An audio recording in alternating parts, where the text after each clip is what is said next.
Austin the Hooligan. Wow. I said that weird. You were enthused. That's okay. I'm Handsome Rob.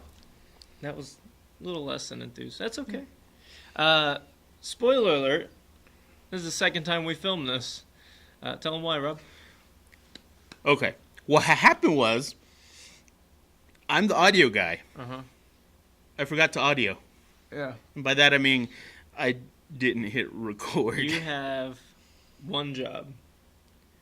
I'm bad at my job? It's okay, because that episode is actually really long. We're going to condense it down because we've already done it once. But the content is going to be just be as good. We also have another video that hasn't come out yet. It's going to be kind of a lost episode. It was our review of Hard Ticket to Hawaii. It's going to be our first edition of two guys talk about movies. And do yourself a favor and watch it. You can thank me later. Hard Ticket. You can find it on YouTube, the whole movie. Hard Ticket to Hawaii. Lots of boobs. Anyway, welcome to Two Guys Talk About Wrestling. Yes. Today's edition, we're actually doing a top 10. I was going to do it 10 times, but I'm not going to do that. Top 10 of the most underrated wrestlers of all time. And we got some good ones. We've got guys from the past. We've got current guys. We've got... guys from the future. Guys from... Yes. Really? No. Oh. I don't know how we'd now I'm just disappointed. I don't know how we'd be able to pull that off. I don't have a time machine. Yeah. Okay, let's get into it. Number 10. The Miz. The Miz. The Miz. The Bears. The Bears. So... The Miz is low on the list, even though we both agree that he's one of the most underrated wrestlers of all time and probably should be higher. But the difference is he's had a couple more opportunities, and he's been a little higher on the card than a lot of different guys that have been underrated. I mean, he was a world champ for a while. He has had, some pretty big profile things going on. But as far as his work ethic and, what he does at his job, he is definitely still underrated. That, and I think if you look at where he came from, you're talking about a guy who made his name. You mean Real World 10, New exactly. York? You're talking about a guy who made his name as a reality TV star to come in having no real, athletic background to become what he is now is just pretty amazing if you think about it. I mean, his wrestling career, his character started as a drunken, persona, this. What's the word I'm looking for? Like an ulterior persona. Like, he would get drunk on the Real World and, and then, the Road Rules challenges or whatever. Yeah. He'd get drunk and then, he's like, oh, I'm the Miz, and, pretend to be this pro wrestler. And then he made it happen. Becomes and a pro wrestler. Champion. Oh, my goodness. But if you look at not only his mic skills, but even what he's done as an actual in-ring performer, he's definitely worth his salt. And I think that... if the WWE gives him another chance as world champion, I think he could really do something great. He's a company guy. He's anything they ask him to do, he does, and he does it well. He's taken, for instance, the Intercontinental title. He wasn't going to go for the big belt. They weren't going to let him do that. So what they did is they gave him the Intercontinental title, and he raised it up. Yeah. He boosted it up. Absolutely. He gave it a level of prestige it hasn't had in years, decades. So it's cool to see that he could be put in that spot and make things happen. And I don't know how you feel about it, but big fan of the Miz Rush. I am too. I think it works. And you have an affinity for Maurice, right? I do. Wait, what? You can't get her more pregnant. Oh, yeah, that's true. That would be... She's hot. She is hot. God, and she's French. Yeah. Ooh la la. Fellatio. Number 9. Ken Shamrock. Ken Shamrock, to me, is one of those guys that his background really helped propel him as a professional wrestler because, you got a guy who came over from the UFC, so he's a legitimate badass. And when you have him, come from that kind of background, I think it helped him acclimate more as a professional wrestler. Sure. And I think it gave him that street cred to where when you saw him beating the crap out of someone in the ring, you believed it. Right, and I had mentioned this first time we filmed this when Rob screwed up the audio. You got to keep rubbing my nose in it. That I didn't know. I didn't watch early UFC. Yeah. I didn't watch UFC till early 2000s, somewhere around there. And to not know that and see Ken Shamrock and him be able to pull off pro wrestler to me let me know that it worked because then I saw guys like Dan Severn come in and I learned more about UFC and I realized that he was a UFC guy that transferred into wrestling and that transition just seemed really fluid to me. Like he was a decent pro wrestler. And it's interesting nowadays to see kind of the vice versa. You have guys like Bobby Lashley, like Jack Swagger, like Brock Lesnar go from professional wrestlers to actual MMA fighters. CM Punk. Oh, we're not going to talk about him. Oh, man. Poor CM Punk. I love CM Punk, too. I'm a big CM Punk guy. But his first match in the UFC was brutal. It was exactly how I thought it'd be. Yeah, exactly. But I digress. Ken Shamrock. I thought it was just, crazy enough to work. And it worked. Yeah, absolutely. Yeah. Number 8? Yes. Number 8.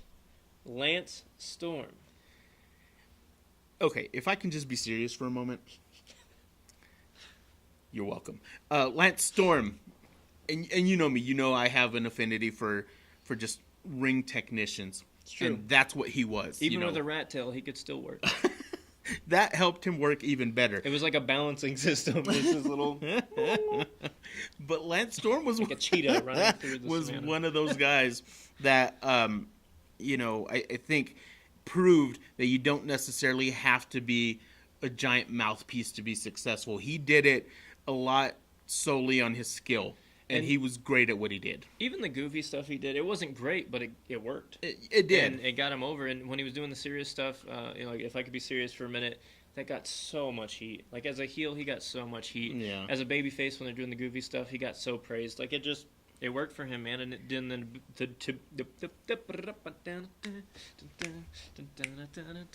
To boot, his mechanics in the ring were solid. I mean, he's got a training school in Calgary now. I think it's in Calgary.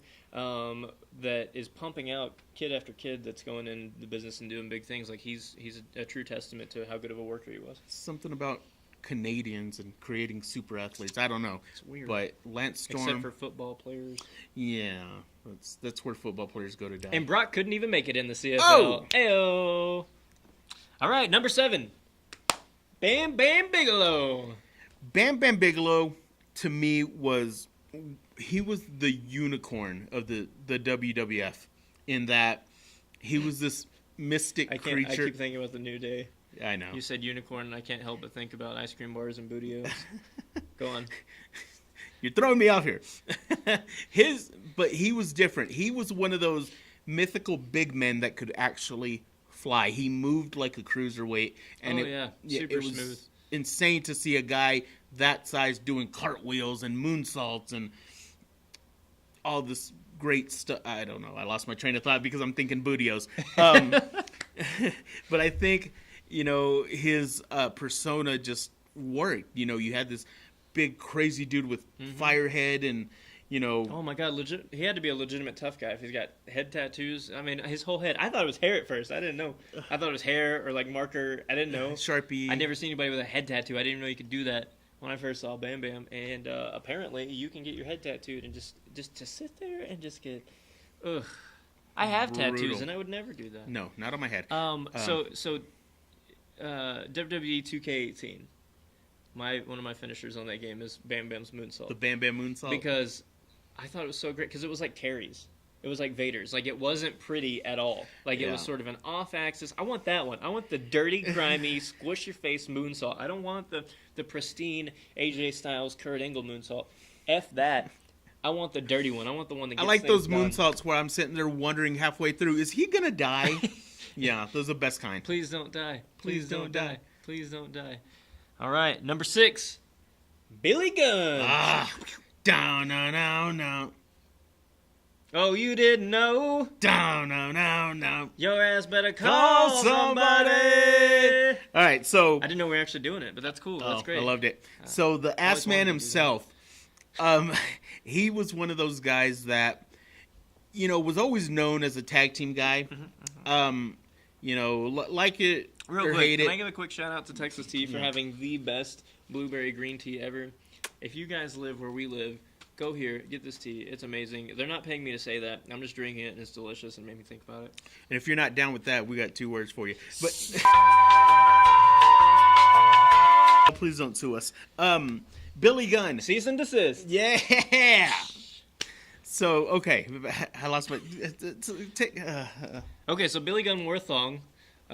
yes. I don't, Yes, and he it was did. weird, right? So like This is just coke. he's a big dude with a good body. He's like 6'6", 260. Yes. He could move like a something that can move quickly and easily. That's very agile. A squirrel. Yes. He can move like a squirrel. He was squirrely. And he could put on good matches and he could talk, but also he wore a thong. Like he would show, I don't know if it was for censorship reasons or if that's what he was into, but he would like pull down his little tights and he'd show his thong off. You know, I mean, Maybe it's because he had a nice butt. he did have a nice butt.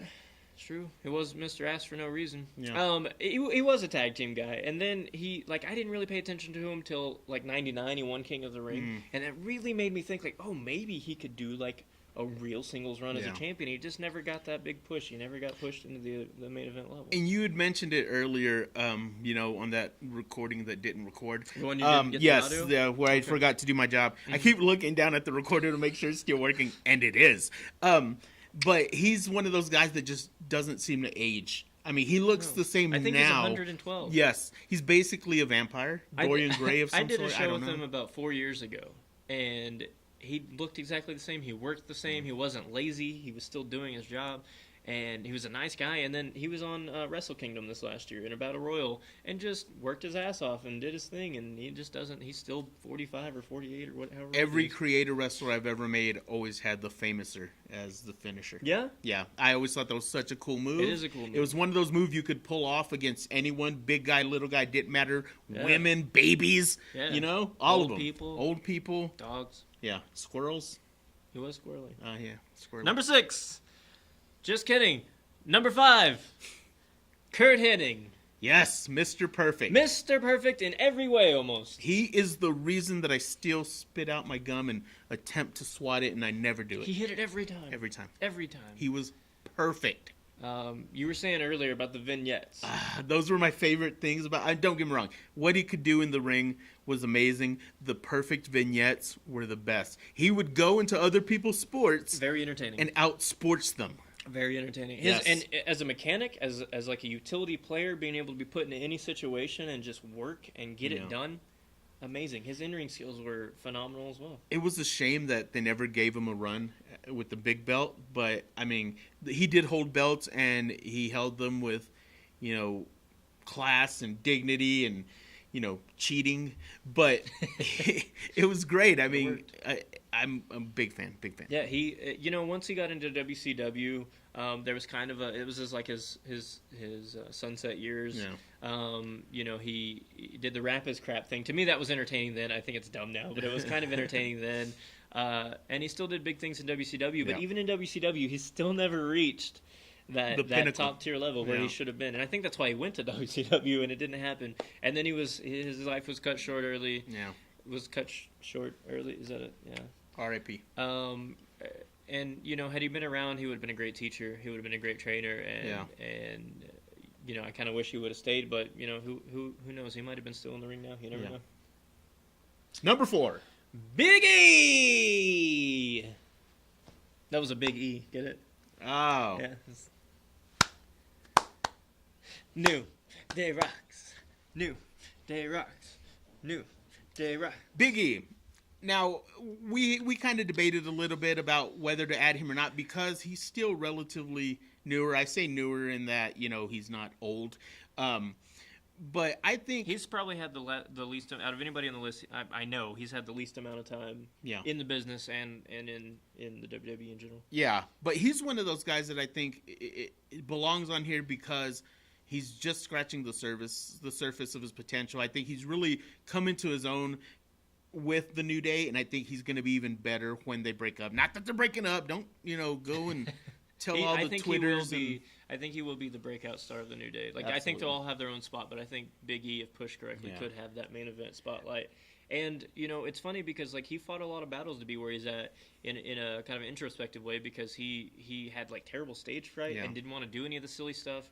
Not that he didn't want to try it, but like he was just terrified, and it was a big hurdle for him to overcome. And now he's shaking his ass in front of 17,000 He's people. air humping the ropes, and it's hilarious. It's beautiful. Yeah, and that's not even mentioning what he can do in the ring as far as skill wise. And he's gotten so much better in the ring Absolutely. since he's been in the main roster. And the cool thing is, like, when he flips that switch and he goes serious, you believe it. Yeah. You believe every bit of it because he's a big dude. He's an intimidating dude. And if you have some guy who's fun-loving and, like, he enjoys what he's doing, but then he flips that anger switch, I think that's even scarier than somebody who's angry all the time. Mark my words, within the next 3 years, he will hold a singles title. Oh.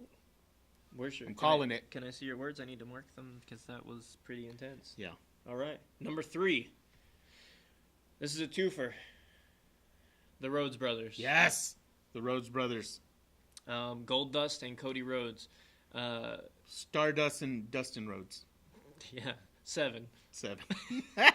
So 7. Where's my white face paint? right. So Goldust to me is probably one of the most underrated in-ring performers of all time. As far as in-ring, probably top of my list. Yeah. He's barely been injured. He has worked years and years in WWE and WCW. He's done anything he's asked of. He had cool programs with Roddy Piper, With Booker T, R-Truth. Yeah. He changes his gimmick just enough to where he stays relevant and to where you can plug him in and you care. Yeah, and it's one of those things that, not only is he, an amazing wrestler, but the guy's got skills on the mic. Yeah. All the stuff he's done as Gold Stuff was Gold Stuff? As Gold as Stuff. Gold Stuff as Gold Dust was just revolutionary when it first came out. And you can laugh all you want at my Gold Stuff. Gold Stuff. That's the one thing that I'm sad that WWE has never given him, the gold stuff around the waist, the belt. It You was a see what I did Freudian there? slip. It was a Freudian Yes, slip. that's what I was thinking. Whatever. But what I'm saying is, the guy has it all, and it's a shame that for whatever reason they just refuse to put the belt on him. Dude, he moves like butter in the ring. Like, Yeah. he just glides across the ring, the way he runs the ropes, and just his mechanics are on point. And, there's very few guys who got like Kurt Hennig, Bret Hart, Goldust. There's guys like that who just every single thing they do is just crisp Yeah. and on point, and and Goldust does it every time. You won't see a bad Goldust match. Yeah, he has the right stuff. Huh? Save? Cody Rhodes. Cody Rhodes. Here's a guy that literally grew up in front of our eyes. Yeah. When he started as just this greenhorn in generic trunks to where he is now, Mr. Bullet Club. F the revival. That's all I can say. I just showed before we filmed it the second time because we talked about it the first time. Because I messed Rob up the hadn't first time. seen it. Yeah. We watched the F the Revival videos from Being the Elite, and those are so funny. So good. I want you to know when you first started talking on this little on Cody Rhodes, you sounded like John Madden. You Did said, I? "Here's a guy who." I am a huge Raiders fan. It's funny. Anyway, yeah, you're right. Cody Rhodes tried to do big things in WWE. To me, the favorite version of Cody Rhodes was the like Quasimodo covering the face, like I'm ugly now, stay away, don't look at me. Did you notice that they kept changing his song? It was the same Yeah. song, but they just altered it. So from the real happy and bubbly Cody Rhodes to after he gets his face mangled, and then his song is slowed down and ominous. Now, let's be clear. He didn't get his face He mangled. didn't, It but he change at all. believed it. He broke played his it. nose, and when it healed, he looked exactly the same. But he played it like it was since hideously since scarred. he was so handsome before and dashing, and like then he's like he thinks he's broken. That was such a cool character, man. And I it wish was it never brilliant. paid off. It just kind of fizzled out, and I wish it had paid off. I wish it had been to something big. I always wanted to be one of those fans in the front that With got the the bag? paper bag. Yeah, me too. I need And now, he did the Stardust thing, which wasn't his choice, and he kind of got forced into it. And then he tried to go back to Cody Rhodes and doing all these things, and it didn't work with creative, so he asked for his release. Yeah. Once he got released, the things that he's doing. Okay, so the list. Oh my God, that was perfect. How much better of a venture into the indies do you need than to make a list of the people you want to work? Like, give every promoter out there, here's what I want to do. If you pay me, this is what I'll do. Like, how much more simple and easy and amazing can it get? Matches with Chris Hero, matches with Kurt Angle. Like, everybody on that list he wrestled. He got his first. He's going to make a second list, I think, is what he said. But think about the following he has now. It's only a matter of time before he winds up back in WWE. Oh, yeah. And I think when they do bring him back, they have to put the belt on him. I mean, they can't He's deny gonna him. be, I think. and the only thing I can see is because he has had some anti-WWE kind of actions and remarks. I mean, they did the invasion angle, where Which Jimmy I thought Jacobs was got fired. brilliant. It was great, but I don't know if that's going to hold him back a little bit. I don't think so. I think Maybe WWE by the time he has, comes back, it'll have that relationship paired. Yeah, well, I think WWE has proven that, at the end of the day, they're going to do what's best for business. Sure. They've worked with people in the past that they didn't like. Look Sure. at CM Punk, look at,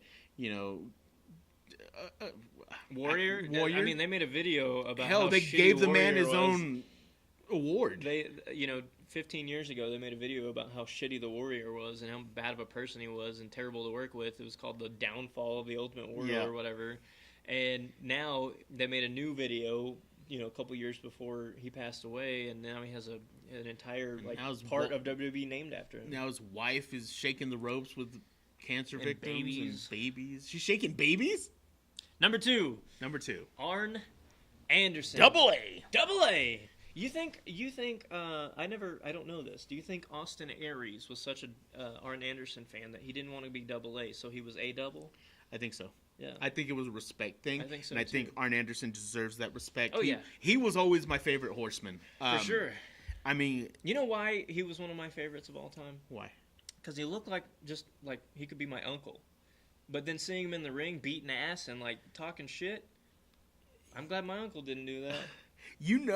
That guy was handy in a bar fight. Oh yeah. I mean, just the way he carried himself. He was just a rough and tumble, no nonsense kind of guy. And he wore his glasses. He would wear his glasses. Those big giant box ones. Oh, it was fantastic. But every time he said something, you believed it. You believed he was Very everything he authentic. said he was. Very authentic, and he was great in the ring. He was one of the best technical wrestlers I've ever known, and I don't mean technical in the way that he could twist people up, but just again, everything was crisp, everything was clean, and everything had impact. Yes. That spine buster. Nobody does it better than Arn, and nobody will ever do it better than die Arn. for. Bellissima. Yes. And I think that, to me, is one of the biggest travesty of justices. Travesties of justice. Travesty. I got it. Yeah. They should have put the belt on him. He deserved it. He earned it. Absolutely. And I think it was a mistake never to give the man the belt. Absolutely. And he's an agent in WWE now. Yeah. He's a producer. Yes, he and is. I think that that's an amazing spot for him. I think he's teaching some of those kids so many nice things. And you hear people talk about two people when they're talking about producers and agents, and that's Dusty Rhodes and Arn Anderson. Yeah. And since Dusty's passed, Arn is kind of the last of a dying breed in that. Because then you've got other agents. You've got Jamie Noble, and you got some other agents, but they just don't have quite the experience that Arn has. Yeah. And the fact that he's still around and still, letting off little nuggets of knowledge to people's pretty fantastic. Yeah. He's definitely number 2 on the list for a reason. Wait, we got to do it like Ric Flair does. Carpal tunnel? See, I'm throwing the 4. No. Shout out to the 4 Horsemen. There you go. Number 1. Number 1. Drum roll, please.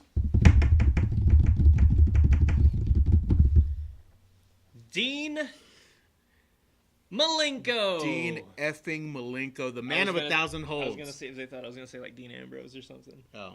That would have been crazy. I would never do that. Dean Malenko, the man of 1,000 holds, the Iceman. So Dean Malenko, in my opinion, is the absolute most underrated in-ring technician of all time. Yeah, definitely. I don't think anybody holds a candle to what he could do in the ring with the people he did it with. He could do things with guys like Rey Mysterio, Chris Jericho, Eddie Guerrero, but then also do stuff with Hogan and Goldberg and whatnot and get them over. He was literally the epitome of a plug-and-play guy. Yeah, he was a chain wrestler's wet dream. I mean, He's one of my wet dreams. I know you got a rager for old Dino Malenko. Malenko was one of those guys that was just so much fun to watch. Yeah. And that's coming from, a time where people were starting to get away from chain wrestlers. I mean, that was starting to be a thing of the past, and you're starting to see more guys doing the just what we know as modern wrestling, where it's just, hey, let's punch each other and do maybe one suplex. But Malenko truly was a master craftsman at what he did. Some of the stuff he did with Eddie and Ray in ECW and then on in WCW, was because he had been like a lot of European style, a lot of Mexican style, and then American style. He was like the complete mashup of those things, and he would do like with Ray, and I think he even did it with Eddie. He would do like the he would be sitting on the top rope, and he had the fireman carry, and he would toss him off and do the gut buster. Yes. As he came down, I always thought that was the coolest thing because nobody was doing stuff like that at the time, and he was so ahead of his time. Yeah. So ahead of his time. Definitely. The only guy that I think was more ahead of his time was Brian Pillman, and he might have should have been on this list, but Dean Malenko is by far, and he didn't look. He had a decent body, but he wasn't anything crazy. He wasn't super jacked. He had like a normal guy look. And the fact that he played kind of like Chris Benoit with the Crippler, like playing off the not talking so much. He was the Iceman, so he didn't talk very much. But then you see, once he gets into WWE and the Radicals split up, you see this kind of funny stuff that he does. The stuff with Chyna and Eddie Guerrero and the Hardy Boys and Lita, that kind of stuff. It was hilarious. And you see this side of him that you'd never seen before, totally reinvented himself, but still worked like an absolute god in the ring. My favorite feud of all time was Dean Malenko, Chris Jericho, when Jericho was the man of 1,001 holds. Yeah, and then he had to be the man of 1,004 like 2 weeks later. Yeah, and he had the list, the arm bar, number 642, headlock. So good. It's a good feud, but I don't think it would have worked with anybody else. No. I think only Malenko could have made that work. Counters for each other. Definitely. I think Dean Malenko. He's also an agent. Yeah. I mean, he's still around. And I think he, as far as in-ring showing people skills, how to use certain moves, because he was a shooter too. Yeah, like, he could shoot. Definitely. And in the ring, I think he might be the best agent. He might be the best producer. If you want to learn something new, you go to him. If you want to be able to counter something, he's the guy to talk to. I'm really glad I got to watch him in his. I think his prime was in WCW. Yeah, definitely. Kind of the stuff with. Wow, professional. Kind of the stuff with. He had a match with Ultimo Dragon one time that I absolutely loved. Ultimo Dragon. We should have done a top 20 because I know, right? On this list too. Ultimo Dragon still holds the record for most number of belts held at one time at 9 belts. Which is insane. If you guys have ever seen the picture where he's holding his arms out and there's belts draped across his arm and his neck and around his waist. People always talk about the picture that Mike Tyson did with all his belts. Ultimo Dragon was the first guy I ever remember doing that. Yeah. And I thought it was so cool. Yeah. So yeah, Dean Malenko, number 1. If you have an argument against one of our picks, if you think we left somebody off the list, be sure to let us know in the comments. If you just want to say hi and tell us that we're pretty, you can do that too. Like, subscribe, high five. Like, subscribe, high five, share. We want to give a shout out to Creative Kansas Studios for letting us shoot here. This is an amazing place, and we have a lot of fun doing it, and they're really, really nice to us. Also, a big shout out to Collar and Elbow. Yes.